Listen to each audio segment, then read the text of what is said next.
মাদক সমাজে এক নীরব ঘাতক, আর এই মাদকের বিরুদ্ধে আইন শৃঙ্খলা বাহিনীর অভিযান চলছে সারা দেশ জুড়ে।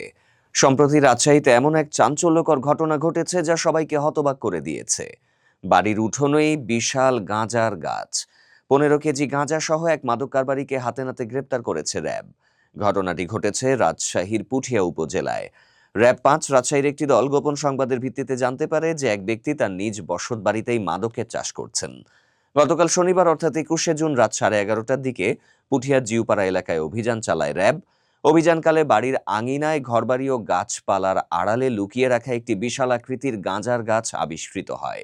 সেই সঙ্গে ঘরের ভেতরে শুকনো গাঁজার পাতাও পাওয়া যায় এবং মাদক কারবারি আবুল কালাম আজাদ তাকে মাদক সেবনরত অবস্থায় হাতে নাতে গ্রেপ্তার করা হয়। এই বিশাল গাঁজার গাছটির ওজন শুনলে আপনারা চমকে যাবেন, প্রায় 15 কেজি।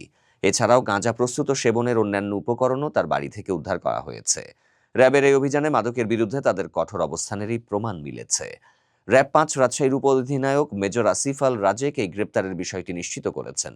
তিনি জানান, গ্রেপ্তারকৃত আবুল কালাম আজাদ পুঠিয়ার জিউপাড়া এলাকার মৃত আব্দুল জব্বার মণ্ডলের ছেলে।